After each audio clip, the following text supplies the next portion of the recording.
చెప్పండి. ఓహో, మీరెక్కడి నుంచి కదలి రారన్నమాట. సరే,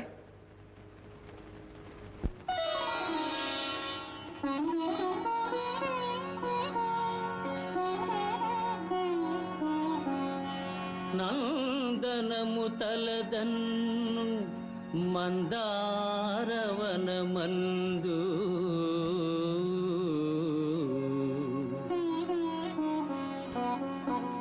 వెన్నెలలు విరజిమ్ము విరిమంటపము ముందు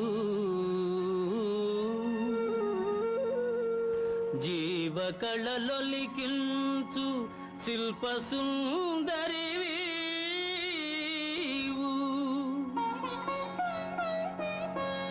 ఏ మధుర కవి కల్పనామూర్తివో నీవు.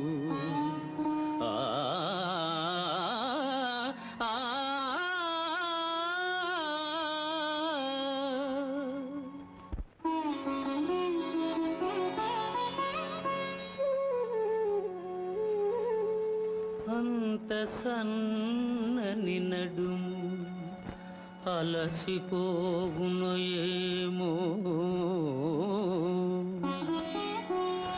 ఎంతసేపని అటులని నిలిచిపోయేవు.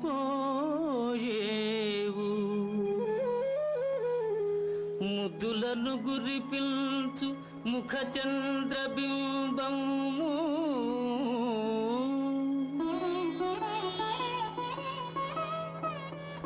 మేలి ముసుగున నీవు ఏలదాచేవు. ఓ శిల్ప సుందరి, ఓ నా మనోహరి,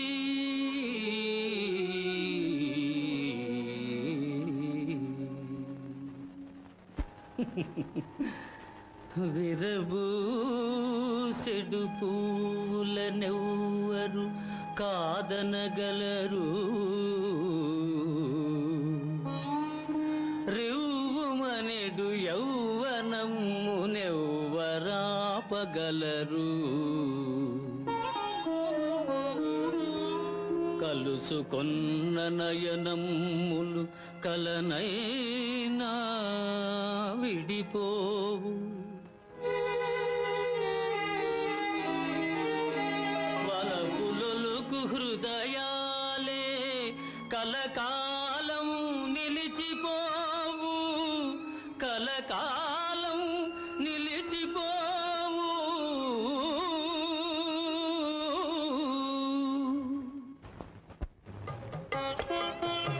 ఎంత హాయిగా పాడా, ఎంత చక్కని పద్యాలు.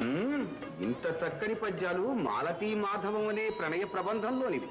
మాలతీ మాధవ, ఆ పేరు ఎప్పుడూ వినలేదే. వ్రాసిందెవరు? నేనే వ్రాశాను. మీరా? ముసలివాడికి ఇంత పడుచు కవిత్వం ఎలా వచ్చిందా అని ఆశ్చర్యపోతున్నావు కదూ. అది కాదు, అంధులై ఉండి కూడా ఇంతటి అందాన్ని ఎలా చూడగలిగారా అని. ఒకప్పుడు కళ్ళే మనల్ని మోసం చేస్తుంటాయి, కానీ హృదయంతో చూడగలిగితే కనలేనిది కనరానిది అంటూ లేదు. నన్ను గుర్తించలేదా మాలతి?